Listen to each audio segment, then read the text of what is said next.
So I mentioned last time, I found another interesting article about the Akedah, about the near sacrifice of Isaac. And we've been talking about that for, I think, at least two sessions. And as you know, it is a very troubling part of the Torah. It's a very difficult section to struggle with and to understand. And in my course of reading about it, I found another interesting article which actually begins with another difficult subject in Genesis. And it turns out it's right before the Akedah. What immediately precedes the Akedah is Abraham passing off his wife Sarah as his sister. Okay, I presume you are generally familiar with this story. But what I thought I would do, although the article quotes a lot from it, but similar to what we did on the Akedah, I thought I would kind of quickly read through the text, and then we will read the article. So I'm going to find the text. And here we are. I trust you can see Genesis 20. Yes? Okay, good. So Genesis 20. Abraham is wandering, and he comes, and while he is sojourning in Gerar, he said to his wife, Abraham said of Sarah, his wife, she is my sister. So King Abimelech of Gerar, the king of Gerar, had Sarah brought to him. But God came to Abimelech in a dream by night and said to him, you are to die because of the woman you have taken, for she is a married woman. Now Abimelech had not approached her. He said, O Lord, will you slay people even though innocent? He himself said to me, he being Abraham, she is my sister. And she also said, he is my brother. When I did this, my heart was blameless and my hands were clean. And God said to him in the dream, I know that you did this with a blameless heart, so I kept you from sinning against me. That was why I did not let you touch her. Therefore, restore the man's wife, since he is a prophet. He will intercede for you to save your life. If you fail to restore her, know that you will die, you and all that are yours. So anyway, that's sort of the end of Okay. this dream. And one of the things which I never noticed, it's so great. You know, you read through these stories dozens and dozens of times. I never noticed that the guy has an argument with God in a dream. And as you'll see in the article, uh, this is the only example of anyone having a discussion with God in a dream. God appears to lots of people in dreams, particularly prophets, but typically God speaks and the prophet listens. And God, talks to Moses, and Moses argues with God, and Abraham argues with God, but it's the only example of someone arguing with someone in a dream. Early the next morning, Abimelech called his servants and told them all that had happened, and they were greatly frightened. Then Abimelech summoned Abraham and said to him, what have you done to us? What wrong have I done to you? What wrong have I done that you should bring so great a guilt upon me and my kingdom? You have done to me things that ought not to be done. What then, Abimelech demanded of Abraham, was your purpose in doing this thing? I thought, said Abraham, surely there is no fear of God in this place, and they will kill me because of my wife. And besides, she's in truth my sister, my father's daughter, though not my mother. So she's a half sister, and she became my wife. So when God made me wander from my father's house, I said to her, let this be the kindness that you will do for me. Whatever place we come to, say there of me, he is my brother. Abimelech took sheep and oxen, and male and female slaves, and gave them to Abraham, and he restored his wife to Sarah, and wife Sarah to him. And Abimelech said, here, my land is before you, settle wherever you please. And to Sarah he said, I herewith give you your brother 1,000 pieces of silver. This will serve as a vindication before all who are with you, and you are cleared before everyone. Abraham prayed to God, and God healed Abimelech and his wife and his slave girls, and they bore children. So one interesting thing is God heals them, but it's not clear what's wrong with them. But the hint is now that they're healed, they can have children. Oh, I'm sorry. No, it does say it specifically. For Adonai had closed fast every womb of the household of Abimelech because of Sarah, the wife of Abraham. And then Sarah has a child and so on. So that's the beginning of the story. And at least we've read through it. And as you'll see, there's going to be a lot of interesting things in this story. And what's even more interesting is the interesting elements of this story are going to have a very interesting bearing on the story of Abraham's near sacrifice of Isaac. Les. I'm a little confused. I always thought that when he was coming through that area where Abimelech, whatever his name is, Mhm. I thought they were just there a few days, but it sounds like they were there for a few years because all the wombs were closed, no one was having children. I mean, that doesn't happen in a week or a month. I mean, that has to be a long period of time, doesn't it? Yeah, so it's a very interesting point. I don't know the answer. Yeah, we don't know how long he was there, but I agree with you. The fact that the wombs had been closed suggests it wasn't just a few days, and I agree with you. My sense of the story is that it goes much more rapidly, but that's a really good observation. Thank you. You're welcome. Okay. So the Torah.com, the sacrifice of Isaac in context, recovering a lost ending of the Akedah. The earliest version of the birth and sacrifice of account, Isaac account, questioned the identity of the boy's father and concluded with Abraham sacrificing him to God. So this is really interesting. It's going to question Jim's jaw is going to drop if he wasn't chewing. Um, um, uh, who is Isaac's real father? Interesting question. And did Abraham actually sacrifice Isaac? Those are the questions being raised. And I just want to jump to the very end of the article where they have the bio. Oops, there it is. So this guy is a PhD in Bible from Hebrew University, written many books, and the author of several books and so on. He's taught at Ben Gurion University, American Jewish University. He's currently leader of the City Congregation for Humanistic Judaism in New York. That's interesting. So he's both a PhD and a rabbi. And my point would be is he knows a lot more about Bible than I do. So let's jump into reading. Henry, are you interested in reading? Sure, I'll read. Abraham's frightening silence. All stories have beginnings, but some never end.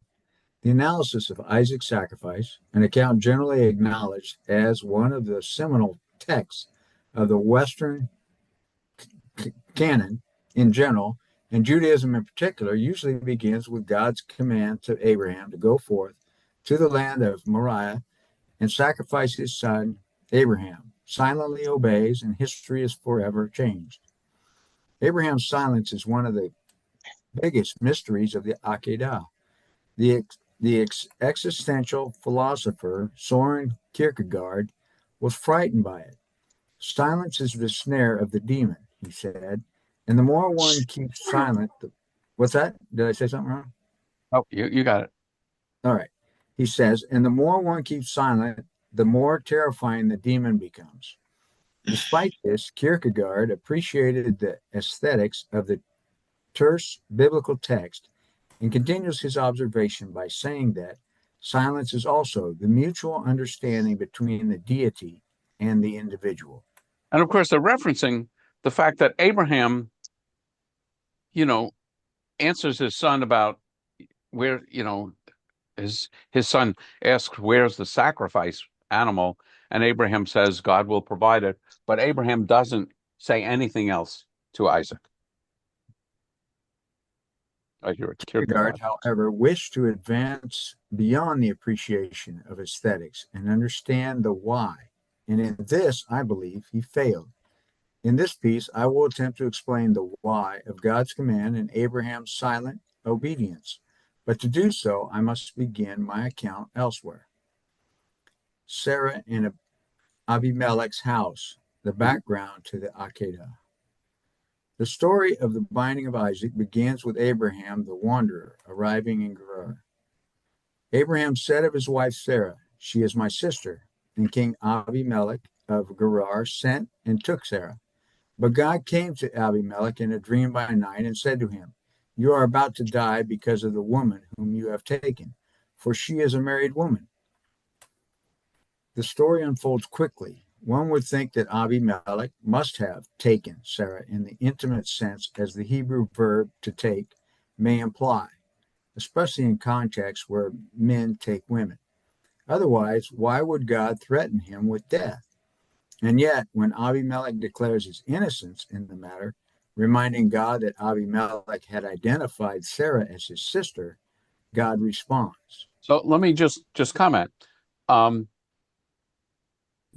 He first it says Abimelech yikach et Sarah, and down here it also says lakachta. So the word kach means to take, but that's the way marriage is identified in the Bible. There's no specific word for marriage in the Torah.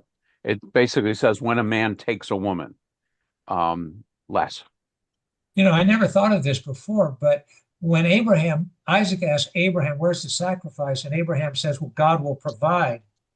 Do you think Abraham could have been in absolute denial that God would ever let him follow through with the sacrifice of Isaac? And he truly believed that God would intervene. Yeah, that I would say that's the crux of the psychological pain of the story. So on one hand, we can react in horror that Abraham is lying to Isaac, knowing full well that God has told him to sacrifice his son. On the other hand, we might say Abraham has such faith that Abraham knows that God won't go through with it and will send the angel to stop him and so forth. The text is, deliciously or horrifyingly silent to explain the difference. Okay. But we're going to see a much more interesting explanation below. Oh, okay. sorry. Okay. So we're up to 26. God said in the dream. Then God said to him in the dream, "Yes, I know that you did this in the integrity of your heart. Furthermore, it was I who kept you from sinning against him. Therefore, I did not let you touch her.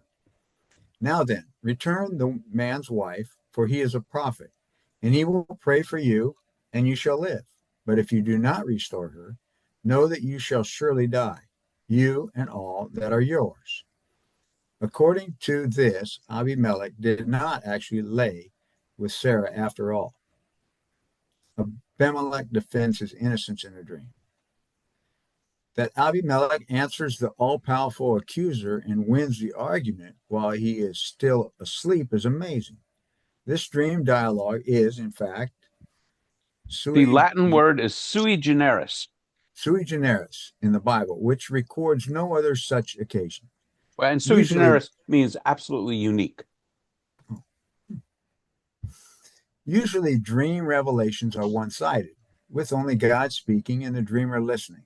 Solomon's dream in 1 Kings 3, 5 through 14 is a notable exception. But even here, Solomon simply answers a question. He does not win a debate. The author, cognizant of this anomaly, explicitly reminds the reader that Abimelech is still in a dream. Then God said to him in the dream. Biblical scholars call this a resumptive repetition, more commonly with the German term Winder I have no idea. Or something. Wunderframen, I think it is. Oh, okay, thank you. It often indicates that another, later author inserted material into the intervening part of the text. If we assume that verse 4 through 6 are a later editorial insertion, then we are left with the following. But God came to Abimelech in a dream by night and said to him, "You are about to die because of the woman whom you have taken, for she is a married woman. Now then, return the man's wife, for he is a prophet, and he will pray for you, and you shall live. But if you do not restore her, know that you shall surely die, you and all that are yours."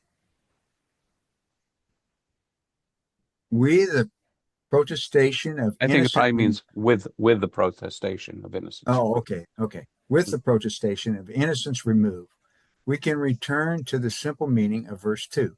Abimelech takes Sarah in the biblical sense, i.e., he consummates his relationship with her. If he hadn't, he would have had little reason to be so afraid, as the next verse relates.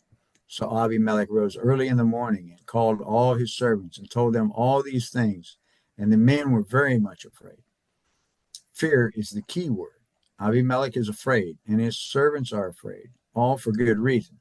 Abimelech had slept with the wife of Abraham, God's chosen one, and punishment for abusing God's chosen ones is often swift and terrible. Okay. Hey, Erwin. Rabbi, I gonna say something very strange, that the first part of Akedah, I think Abraham hears two voices. One bound the boy, the second one released the boy. One is din, the other one is rechamin. Two different feelings, which has to be balanced. And this story with Sarah and Abimelech is the same thing, that take his wife, and then God says to him, release his wife. So one Yes. is So I would say, yeah, I would say you are making a fine Kabbalistic interpretation of the text. Yeah. And I don't find it strange at all, but certainly this is going beyond the simple meaning of the text. Yeah, but because we have to understand that I think humanity, or a person, always climbs up the hill, and that's a din part of it. And when you come down, that's a rachamin part. So it has to be balanced. And if it's not balanced, then we have a problem. Yeah. So just so those of you who are not so familiar with the Hebrew, basically Erwin is saying God has an aspect of din, which is justice, and Yes. rachamim, which is compassion. And God says, bound the boy, and then after he says to Abraham, release the boy. Okay. And so we dealt with that last week.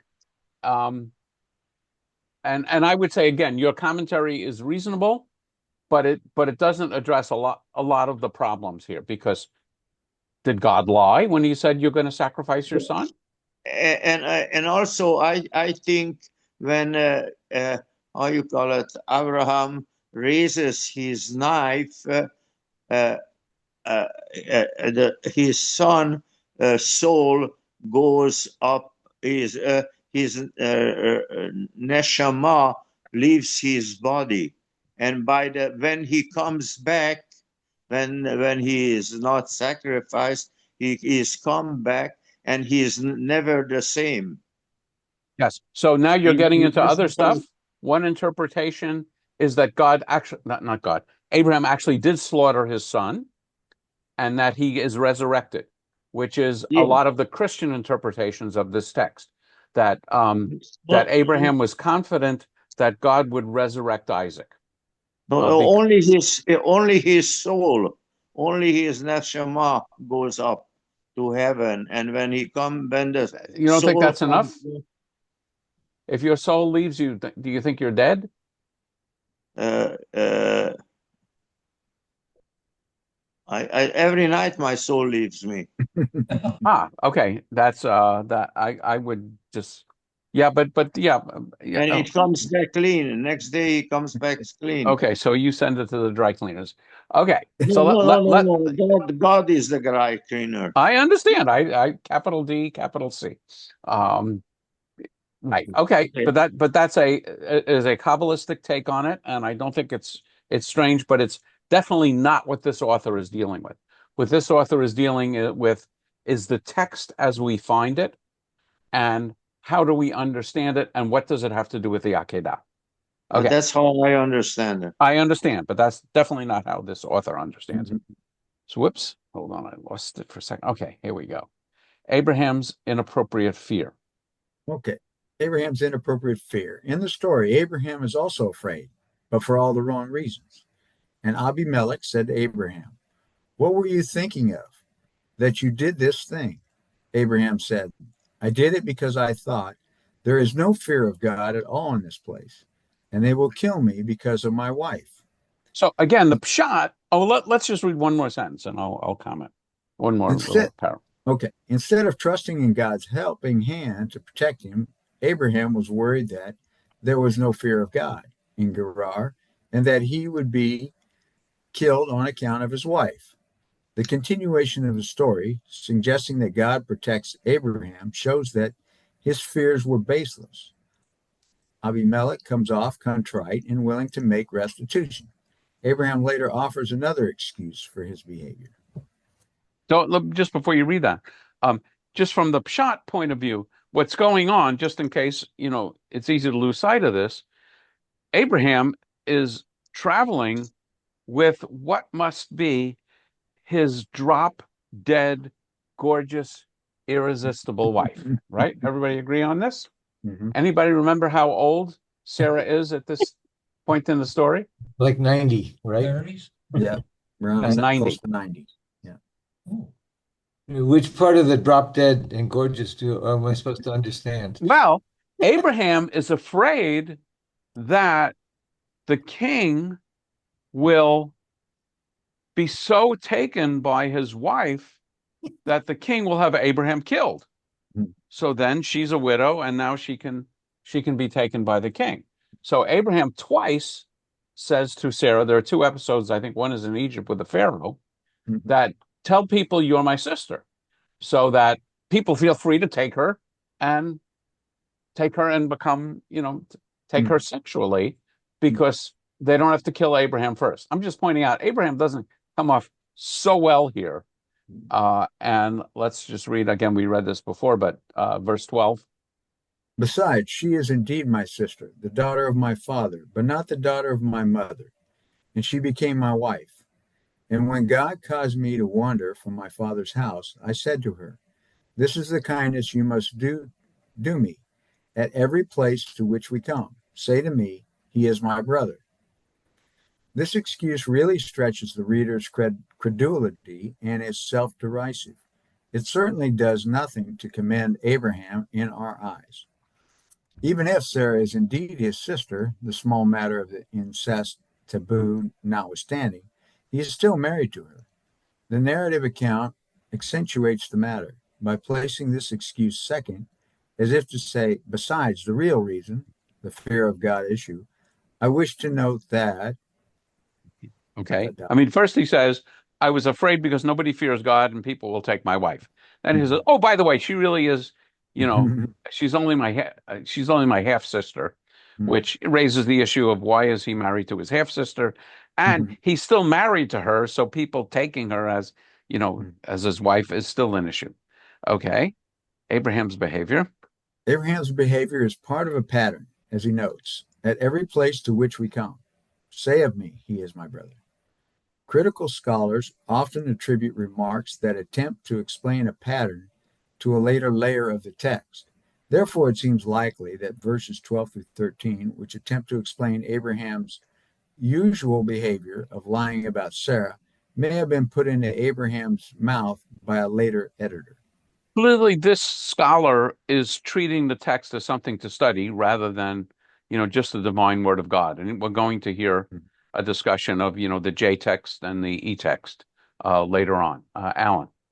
Is in the holiness code, I think it's called, or later in Leviticus, where they describe who can sleep with who or who can't sleep with who. Would the marriage of a sister be forbidden? I think so. I think so. Yes. Okay, just curious. Yep. I'm actually not certain, but Okay, thanks. I think so. Okay. Abimelech's payment. As the story ends, Abimelech follows God's directive and returns Sarah to Abraham. He also provides Abraham with remuneration in the form of cattle and slaves. He then invites Abraham to remain in the land. Abimelech said, "My land is before you. Settle where it pleases you." To Sarah he said, "Look, I have given your brother 1,000 pieces of silver. It is your exoneration before all who are with you. You are completely vindicated." Then Abraham prayed to God, and God healed Abimelech and also healed his wife and female slaves, so that they bore children. Is the payment to ensure that Abraham prays for him, or is it suggestive of the transaction in Genesis 12:15 through 16, in which sex is traded for money? Okay, interesting question. Now, Jim, you have your hand no, up. Sorry. Go back. That one thing caught my eye. Abimelech says to, is this right? Where did he say that you are vindicated? Oh, Abimelech says to Sarah, you are completely vindicated. Is that right? That's what he says. Certainly not in the English. Okay. hmm First off, who is Abimelech to tell Sarah that she's vindicated? B, what did she do wrong? Well, she said, I think in the text, she said she was Abraham's brother. So she Directive lied. from her. Well, okay. Well, Okay. But what's the result? The result is she's getting paid. So why is she getting paid? And that's the question, is sex yeah. traded for money here?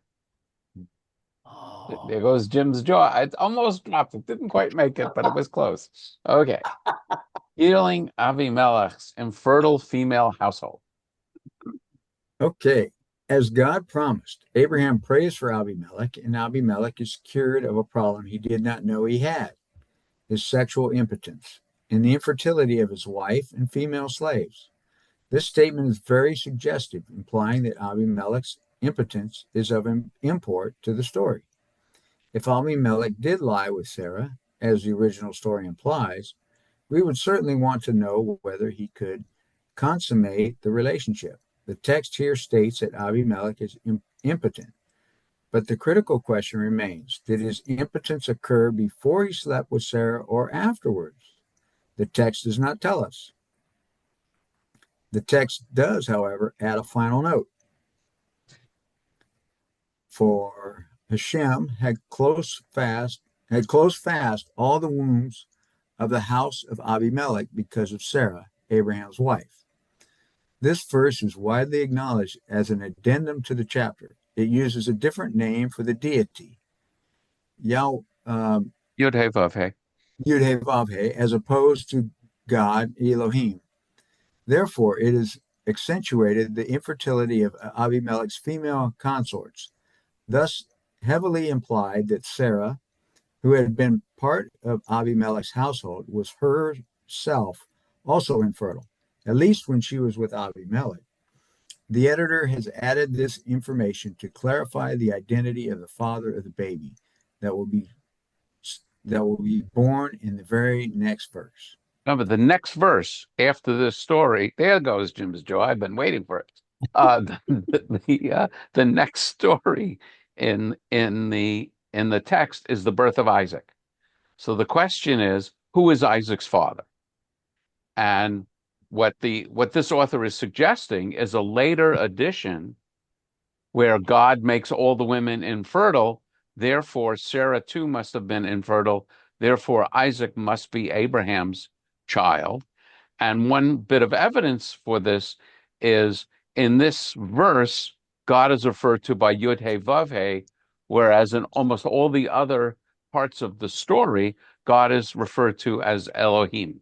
And the author is going to talk about this further. Erwin and then Les. I wonder, Rabbi, how come through this whole story Abraham is not punished for because he was lying, or and he got rewarded.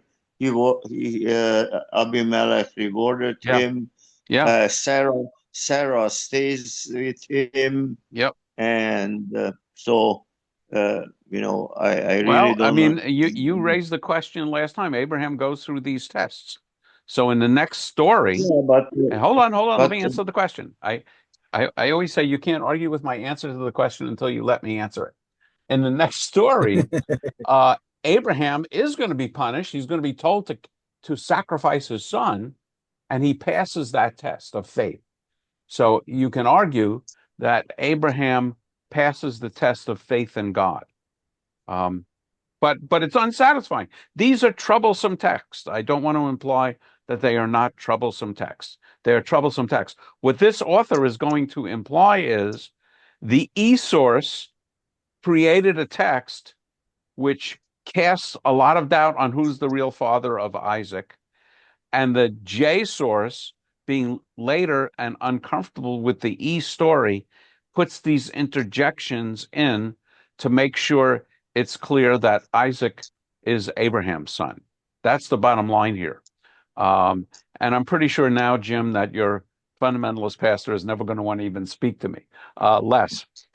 You know, I always thought that when I read this story, it was a one night stand, that Abimelech took Right. her for one night, then found out he had this dream and it was over with. But they're making it sound like she was there for a long period of time. Yes, it does. So what, I mean, was it a one night situation, or do you think it Well, was over well, months? Well, so what I would say is we can only look at the evidence in the text, and you were correct to notice something I had never noticed. That Yud-Heh-Vav-Heh had closed fast all the wombs of the house of Avimelech because of Sarah, Abraham's wife. You know, Abraham prays to God so that his wife and female slaves are healed and they bear children. I would say I read that text with you as implying this story went on for some time. It's not. At least 9 months minimum, because they started having children again. Well, or they could become pregnant. But he also says, settle where you please, and it gives them these gifts. This doesn't sound like a transaction that takes 2 or 3 business days. Okay. Erwin, your hand is still up, but I assume that's from before. Oh, I'm sorry. Thank That's you. not a problem. Not a problem. Okay. So let's, I think we just read this. Yeah. Yes. Okay. Birth of Isaac. Yeah. The birth of Isaac, the son of Abraham. The announcement of Isaac's birth includes the detail that Abraham is his father. Sarah conceived and bore Abraham a son in his old age, at the time of which God had spoken to him. This point is reiterated 3 times in the subsequent verse, and no less than 6 times in the section. Abraham gave the name Isaac to his son, who was born unto him, whom Sarah bore him. And Abraham circumcised his son Isaac when he was 8 days old, as God had commanded him. Abraham was 100 years old when his son Isaac was born to him. So this is being repeated over and over again, that Abraham is the father. There's no, DNA paternity tests at this time. Yep. God doesn't speak to Abraham. It was the 2 visitors who spoke to Abraham. Yeah, but the text is repeating that Isaac is Abraham's son. It's not necessarily God in this text, but the text is repeating over and over again that it doesn't say Sarah bore a boy and they called him Isaac. End of discussion. It repeats 6 times that the child was Abraham's son. So the text is going out of its way to underline that point, and as explained right now, Henry. The text is clearly afraid of errant thoughts creeping into the target audience's mind concerning Isaac's paternity, and reiterates too vehemently, the gentleman doth protest too much, that Isaac is Abraham's son. Most of this emphasis is safely attributed to a concerned editor or editors, specifically verses 4 and 5, which use priestly ideas such as circumcision and the priestly form born to him, but may be also part of verse 3. Many rabbinic post-biblical sources recognize this embarrassing pattern and address it in a less circumspect manner. So here's a midrash. Right. These are the generations of Isaac, the son of Abraham. Abraham begat Isaac. For people who have said that Isaac was the son of Abimelech, thus the Holy One, Let me just correct the pronunciation. Abimelech, I'm sorry. Abimelech, which means the father of the king, Aha, or my father is king. Av is got father. it. Avi is my father. Sure. Melech is king. Nice. Thus the Holy One, blessed be he, made Isaac's face similar to Abraham, so that it would be known that Isaac was Abraham's son and not Abimelech's son. For this reason it says, Abraham begat Isaac, and everyone that would see Isaac would say, he is surely the son of Abraham, since Abraham begat Isaac. So in this midrash, they are explicitly saying that people would say Isaac was the son of Avimelech, so God made Isaac look like Abraham, who of course is 99. So I don't know how this comes off, but anyway, so the midrash is explicitly examining this question about who was Isaac's real father. Let us continue. Okay, the Akedah in context. Thus far, I have made scant reference to different sources or documents in this section of the Torah. I want my arguments to be accessible to people who are unfamiliar with source criticism and its terminology. In addition, for those who are familiar with source criticism, I felt my arguments would be clearer without reference to classical source criticism. At this point, however, it may be confusing if I don't offer more information. I subscribe to this supplementary hypothesis, which argues that the Torah developed. This is good for our English vocabulary. Accretively, yes, rather than through the combination of individual, complete sources. The original story over the generations was supplemented in order to make the account relevant for new generations of readers. The original story is largely identical to what other scholars call or the Elohist source. Elohistic source, since it uses the name Elohim almost exclusively, at least up until Exodus 3. Afterwards, there is some disagreement. The editors or supplementers I refer to are Judean redactors of later periods, as opposed to which was composed in northern Israel before the kingdom was destroyed by the Assyrians.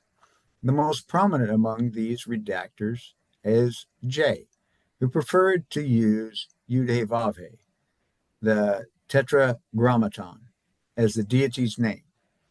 In the Akedah account of Genesis 22, in the Yahwist tradition, I referred to is almost always J.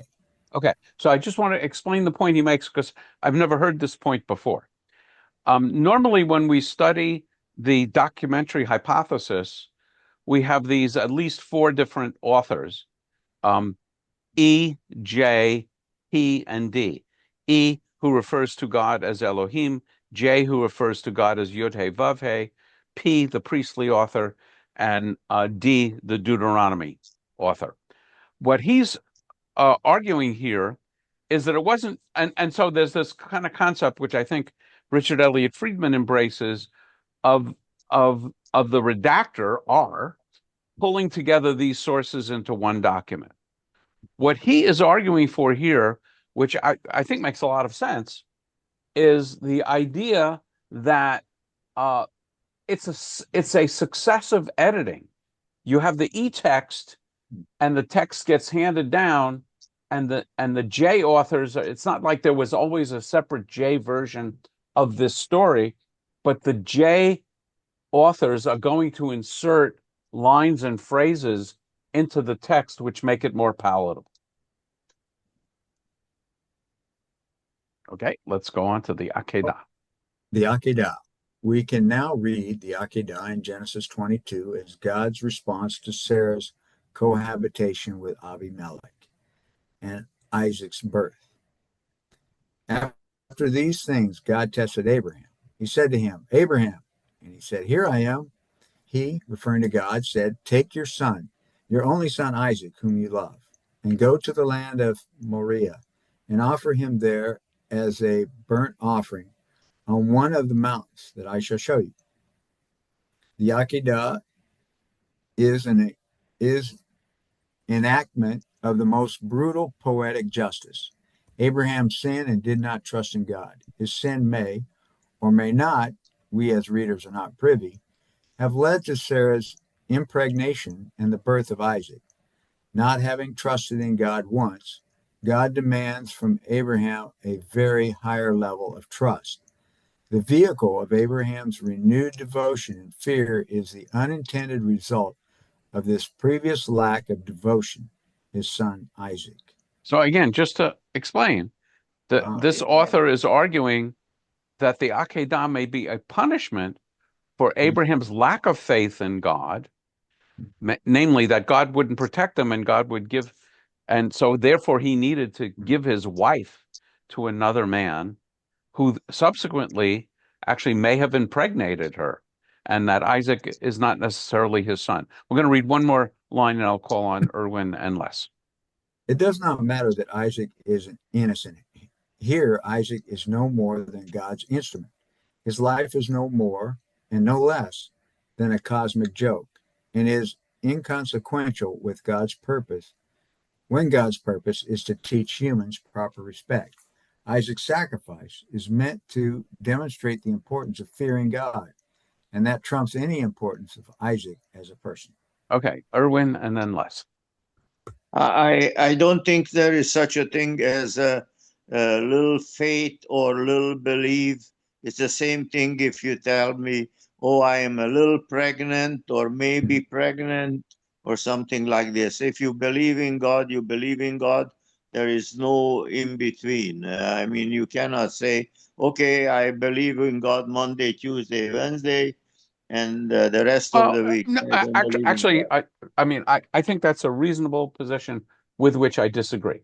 I think there are people who believe in God, but they still don't follow the commandments, and they, the old line, "Praise the Lord, but pass the ammunition."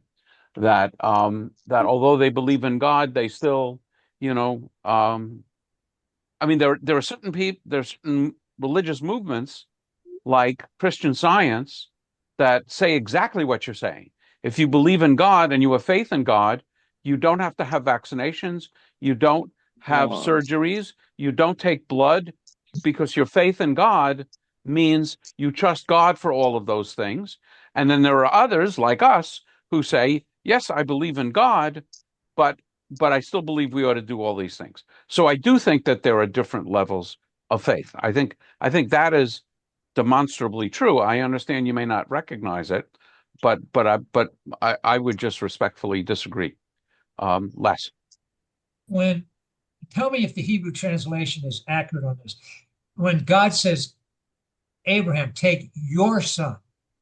In other words, God is saying, this is your son. Is Yes. that accurate in the Hebrew? Because Yes. that would put to rest that it couldn't be Abimelech, Well, because God's saying it's your son.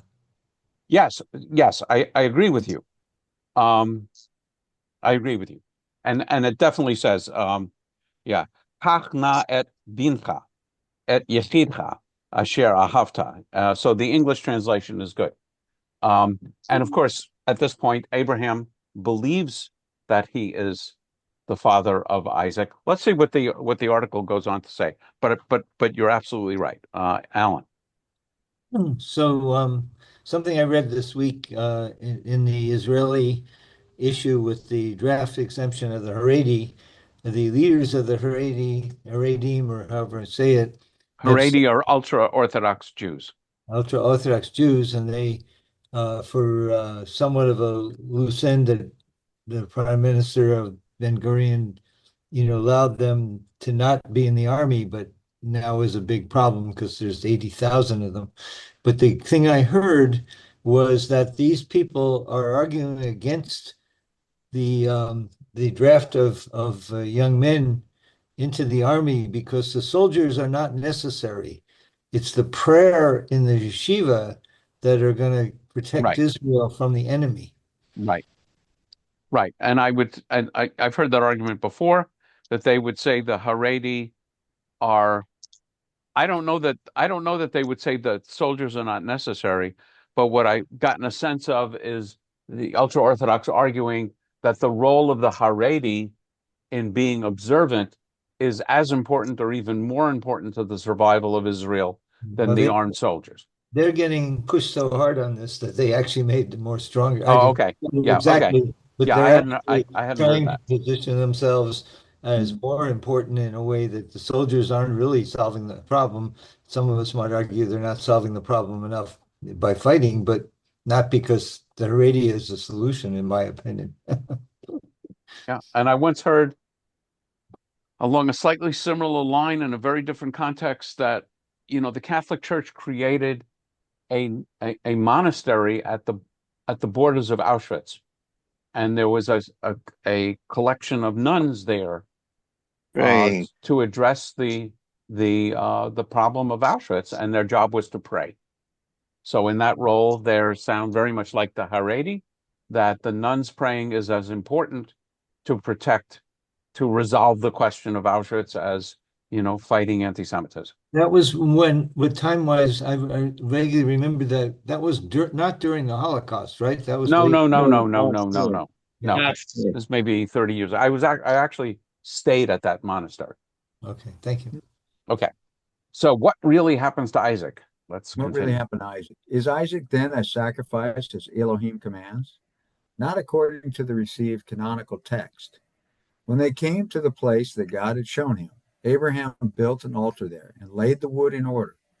He bound his son Isaac and laid him on the altar on top of the wood. Then Abraham reached out his hand and took the knife to kill his son. But the angel of Yudhe called him from heaven and said, Abraham, Abraham. And he said, Here I am. He said, Do not lay your hand on the boy or do anything to him. For now I know that you fear God, since you have not withheld your son, your only son, from me. And Abraham looked up and saw a ram caught in a thicket by its horns. Abraham went and took the ram and offered it up as a burnt offering instead of his son. What is the narrative No, of but is the narrative. but is the narrative of substitution so clear? The narrative later seems to imply a slightly different version of events. So Abraham returned to his young men, and they arose and went together to Beersheba. And Abraham lived in Beersheba. Where has Isaac disappeared to? Why is Abraham returning alone? Shouldn't Isaac have been with him? Before the sacrifice, the text certainly emphasizes that the two walked together. And Abraham took the wood of the burnt offering and laid it on his son Isaac, and he himself carried the fire and the knife. So the two of them walked on together. Isaac said to his father Abraham, Father? And he said, Here I am, my son. He said, The fire and the wood are here, but where's the lamb for a burnt offering? Abraham said, God himself will provide the lamb for a burnt offering, my son. So the two of them walked on together. So the point is, before the sacrifice, the text goes on at least twice to say that they walked together. But after the sacrifice, it says Abraham returns to his young men, and it doesn't say a word about Isaac. And had verses, so the next line, which I'll just read, had verses 11 and 12 not said otherwise, it would seem obvious that something happened to Isaac, something involving a knife and burning fire. Verses 11 and 12 are where the angel interrupts Abraham and says, Don't touch the boy. And he's going to point out that the term for God in those lines is Yud-He-Vav-He, not Elohim. So midrashic readings. That's what I was saying. Midrashic retellings. The juxtaposition between verses 6 and 8 on the one hand and verse 19 on the other hand suggested other narrative options to midrashic reenactors of the tale throughout the generations, namely that Isaac was in fact killed on the altar. Or, do thou regard the ashes of Father Isaac heaped up on top of the altar, and deal with thy children in accordance with the mercy attribute, supplication prior to sounding the ram's horn. Isaac said to him, Father, have no fears, but it is his will that May one it be quarter, his will. may it be, I'm sorry, yeah, right. May it be his will that one quarter of my blood serve as an atonement for all Israel. So these are liturgies which refer to the sacrifice, which seem to indicate that Isaac was indeed sacrificed, not saved at the last minute. Hmm. I'm going to read a little bit. I'm going to give you Yeah, give go you a ahead. break, Henry. Sure. The liturgical power of these midrashic traditions rests upon a narrative in which Abraham was ultimately sacrificed. Furthermore, this is not the only contradiction in chapter 22. At the crux of all the critical issues in the chapter stands the angel's revelation to Abraham. But the angel of Yod-Heh-Vav-Heh called to him from heaven and said, Abraham, Abraham. And he said, Here I am. And he said, Do not lay your hand on the boy or do anything to him, for now I know that you fear God, since you have not withheld your son, your only son, from me. Verses 11 and 12, where Abraham is stopped from killing Isaac, are part of the earliest version of the story, according to many scholars. But this is not as straightforward as it may seem. It ignores the fact that verse 11 uses Yud-Heh-Vav-Heh in contrast with verses 1 to 10, which consistently employ Elohim for God. This may suggest that two sources are at play here. The earlier Elohistic source is originally read, the angel of Elohim called to God and said, Abraham, Abraham. And he said, Here I am. He said, Now I know that you fear Elohim, since you have not withheld your son, your only son, from me. The later Yahwistic, the later Yahwistic later added half a verse and changed the deity's name to Yod-Heh-Vav-Heh. But the angel of Yod-Heh-Vav-Heh called from heaven and said, basically, don't lay your hand on the boy because you fear God. I'm going to read one more little paragraph and then call on Erwin.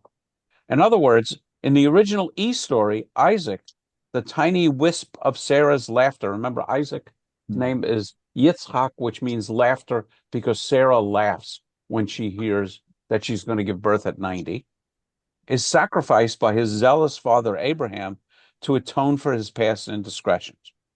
Thus, the Midrashic tradition suggests that we are not reading, the Midrashic tradition suggests this. I'm just trying to read this right. So that suggests this are not reading the text creatively, but preserving an older original tradition concerning the Akedah. The J editor, the later source that consistently uses Yod-Heh-Vav-Heh, subcreate name, could not accept this outcome and altered the narrative, turning a story of ultimate sacrifice and the cruelty of zeal into a story of redemption. The addition of verse 12a, do not raise your hand, and 13:14, the substitution, elegantly overturn the meaning of the original revelation. I just want to see how much more we have to go. Yeah, I think we can finish. Okay. Erwin and then Les. I don't know too much about Christian or Catholic religion, but I wonder when Jesus was crucified and Jesus was God's son, how come God did not interfere that his son would not be crucified? Well, I'll give you a simple answer as I understand it. When you sin, when there is sin in biblical Judaism, the solution to sin is animal sacrifice, right? Yes. You've heard, okay. And you need a perfect animal, not just the crummy, runt of the litter, chopped up pig. So in Christian thought, what do you do for the worst, most pervasive sin of all, original sin that occurs in the Garden of Eden, that affects everyone and makes all of humankind sinful? For the worst and most pervasive sin of all, you need the best and most perfect sacrifice, which is God becoming human. That's the Christian answer. You may disagree with it, but that's No, I the don't Christian know answer. anything about it. Okay. In the same way that Abraham, for some reason, is told to sacrifice his son, and in neither story does Abraham argue and try to protect his son, which is why this story rings so true to Christian, thinkers. Les, But hold on. Earlier, Yeah, go ahead, Erwin. Sorry. okay, but also I must say that after this difficulty, God does not allow children sacrificing, because that's a pagan thing to do, and Yeah, God doesn't want that. I would agree with that, except for Jephthah's daughter, which we read the other day. But I would agree with that. Les. where's the idea come that Isaac says, "Go ahead, sacrifice me, because this way I will redeem all of Israel"? Where does It's a that come from? midrash. It's a midrash. I know, but I mean, So where's the where does it context? come? Hold on a second. So what this Okay, yeah. author is speculating is that earlier preserved versions of this story suggested that Isaac was indeed sacrificed. So so some liturgy is coming out of it. That's where it comes from. So let's finish But the Isaac is aware in this whatever yes. you're talking about. I He's mean, aware that he's like taken in the all of it. story of the Quran, we read the version in the Quran where Abraham's son, probably Ishmael, is told by Abraham, God has told me to sacrifice you. And Ishmael's reaction is, fine, let's go, Okay. because of submission. Okay. So does it ever say that Abraham killed his son? This proposal would seem to have one weak point. There is no explicit mention of Isaac's sacrifice. It is possible that such a clause once existed, the yishchet et bino, but that J, which means, and he slaughtered his son, but J deleted it when he changed the story. There is no need to suggest such a deletion, however, since nothing is really missing. The sentence v'yikach et hama'achelet lishchot et beno, he picked up his knife to slay his son, can be understood as an elliptic, where the meaning is clear but some words are missing. The words, and he slew his son, are implied, and hence need not be written, since they would basically have been no more than a rhetorical flourish, providing a repetition of the extant clause to slay his son. In other words, verse 10b could have conceivably been understood, and Abraham took the knife to slay his son, and he slew his son. The omission of such clauses are well documented in the Bible, and this proposed reading is possible. If this suggestion is correct, why did E rely on the implied meaning and omit this tiny but telling clause? We shall, of course, never know. But perhaps the author felt guilty and couldn't kill Isaac thoroughly and explicitly, inadvertently leaving space for the more merciful hand of the editor. Abraham sacrifices his son as penance. According to this analysis, in the original E story, Abraham needed to be punished. He did not believe Elohim would protect him, and thus lied to Abimelech and doubted his rectitude, not to mention that he abandoned his wife to another man. As a result, Elohim punishes Abraham with the death of his son, just as he punishes all those who do not fear him. Elohim demands that Abraham sacrifice his son, ironically appropriate, since Isaac may have been the unlucky issue of the adulterous relationship between Abimelech and Sarah. Abraham sacrifices his son, and Elohim once again recognizes Abraham as a true fearer of Elohim.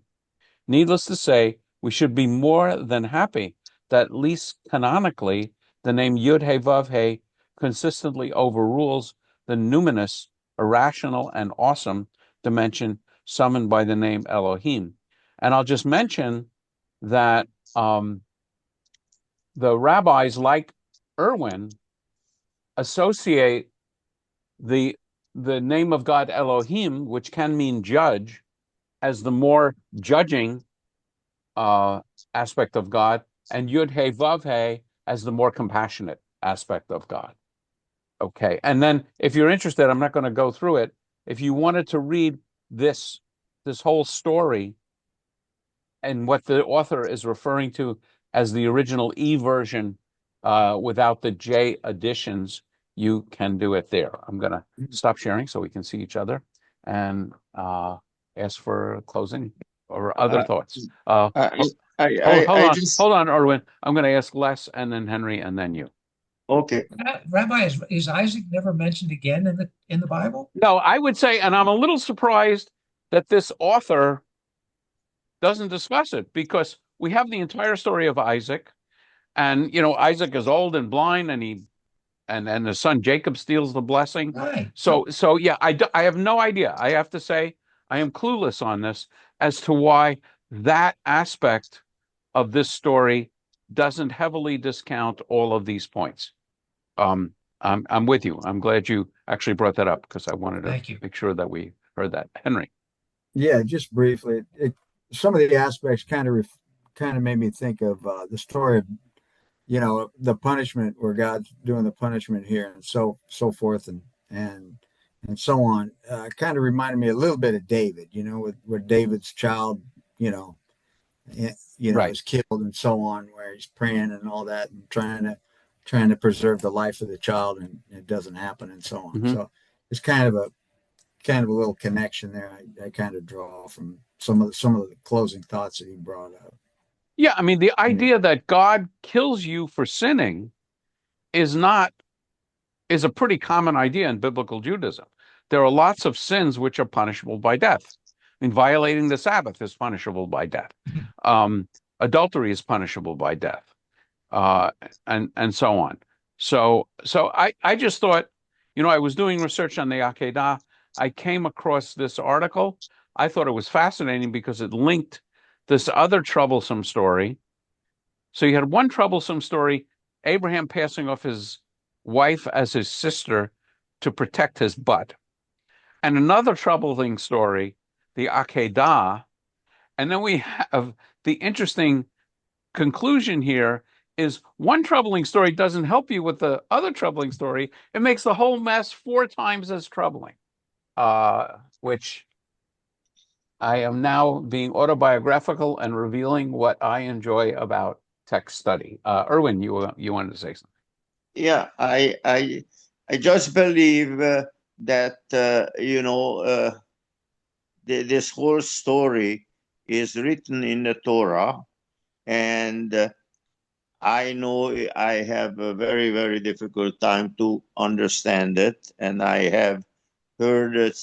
I don't know how many times I study with you and other rabbis, and they try to make heads of tail out of the story, and they can't, because God wrote the Torah, and it's much smarter than we are. Okay, so we have to accept that, and trying to find holes in the story, because there is a message that Abraham, who is a revered prophet of the Jewish religion, he has shortcomings like we do, and that is the whole story. And God forgives him for his shortcomings because he believes in God. So what I would say to you is the Jewish approach to Scripture is that it is infinitely deep. It's not just a simple story. As you probably know, Jewish interpretive tradition recognizes at least 4 levels. The top level, which is just a simple story, is called the Pshat. Then there's the Remes, which is an allegorical meaning, the Drash, which is a focusing on words to bring out elements of the story, and then there's the Sod, which is the secret meaning of the text. So what I would say is, my understanding of this is God gives us brains to dig in and examine the depths of possible meanings to sacred texts. And that's a gift from God, and it's intentional. There is another movement, probably you could argue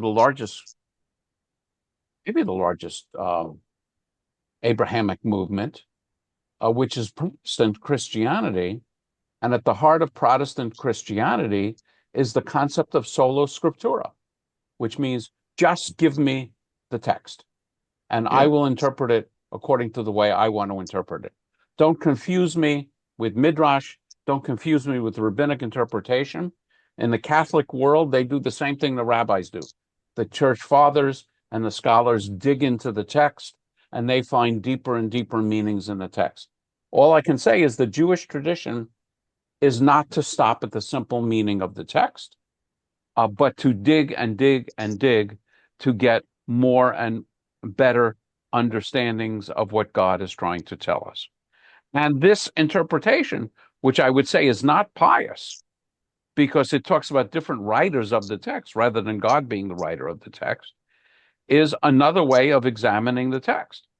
I would say it's not a traditional Jewish way of examining the text. And I think your local Chabad rabbi would say this is blasphemous to suggest that there are human authors of the text.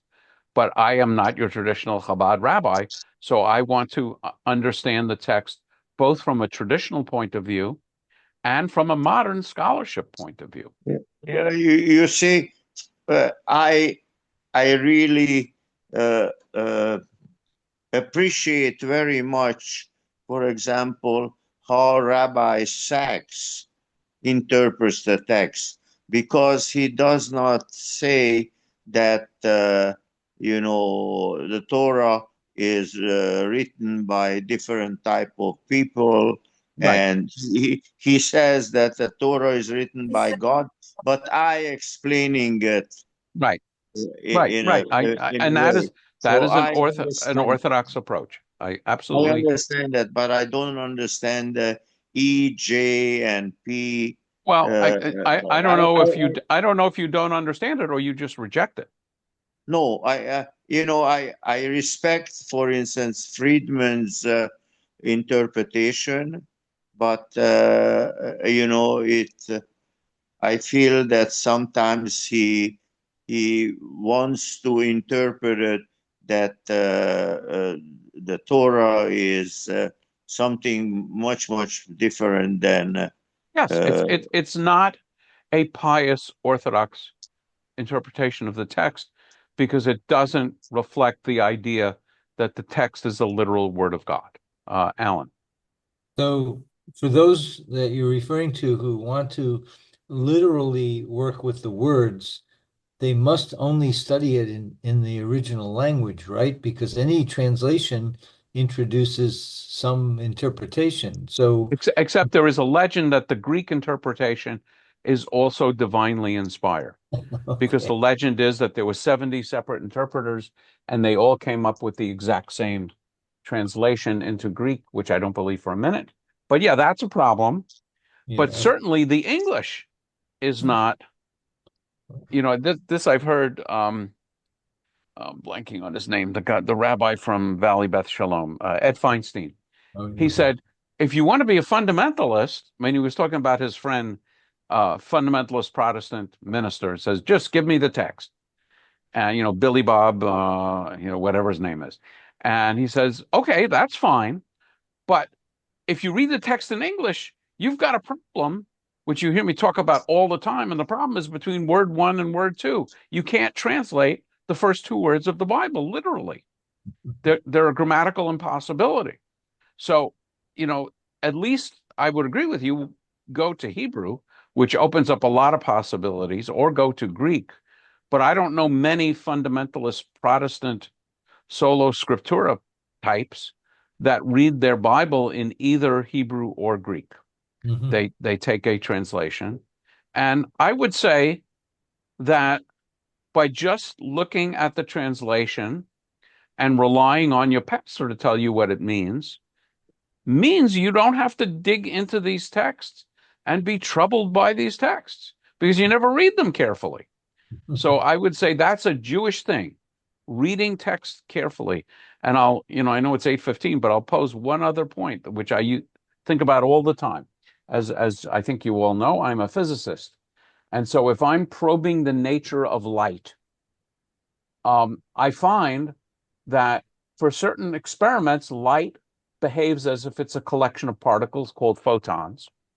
And in other experiments, light behaves as though it is light waves. And if you ask me which is it, it can't be both. The response is, I'm sorry, but these experiments, can only be interpreted by looking at light in two inconsistent ways. And what I would say is, when I study scripture, I like to look at scripture in ways that may be inconsistent, but I get I believe, a better understanding by studying all of these elements. But it's not orthodox. It's absolutely not orthodox traditional. Unless I'll give you the last word because we're running late. Well, to expand on what you were saying, you can talk about water. How can water be steam and ice at the same time? The physics has no problem with that. So I mean, it's water, but it's in a different form. Couldn't light be yeah, that's phase change, but there's no inconsistencies. It's not like light being photons and waves. It's just trust me on this one. No, I do, but but when you talk about water, it can be fluid, it can be frozen, it could be steam. It's still water. So light, can't it be a wave or particle and still be light? I mean, that's what it is, isn't it? My understanding is no. Oh, is that the truth lies in Schrodinger's equations and quantum mechanics, which I don't pretend to understand. So the idea is that it's either one or the other. Is that what the idea is? No, I would say physicists have to examine it in two different ways.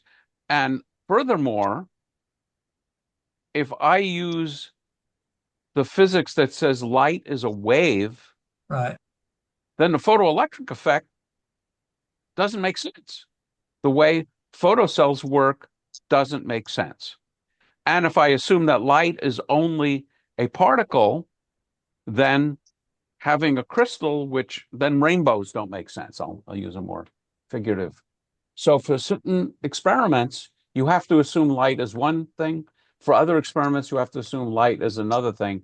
And it's different than simple phase change. Most objects go through phase change at different temperatures. I wouldn't say all objects, but many objects go through. In physics, it's a different problem.